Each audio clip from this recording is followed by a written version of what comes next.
ہماری زندگی کا جو کنٹرول ہمارے ہاتھ میں ہونا چاہیے.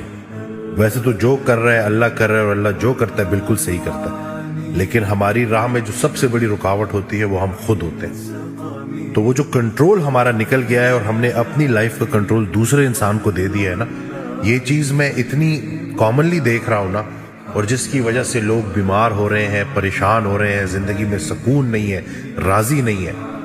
جیسے ایک چھوٹی سی اگزامپل کہ اکثر لوگ میرے پاس آتے ہیں اور وہ کہتے ہیں کہ جی فلانا شخص مجھے اچھا نہیں سمجھتا، کوئی قریبی رشتہ دار ہے.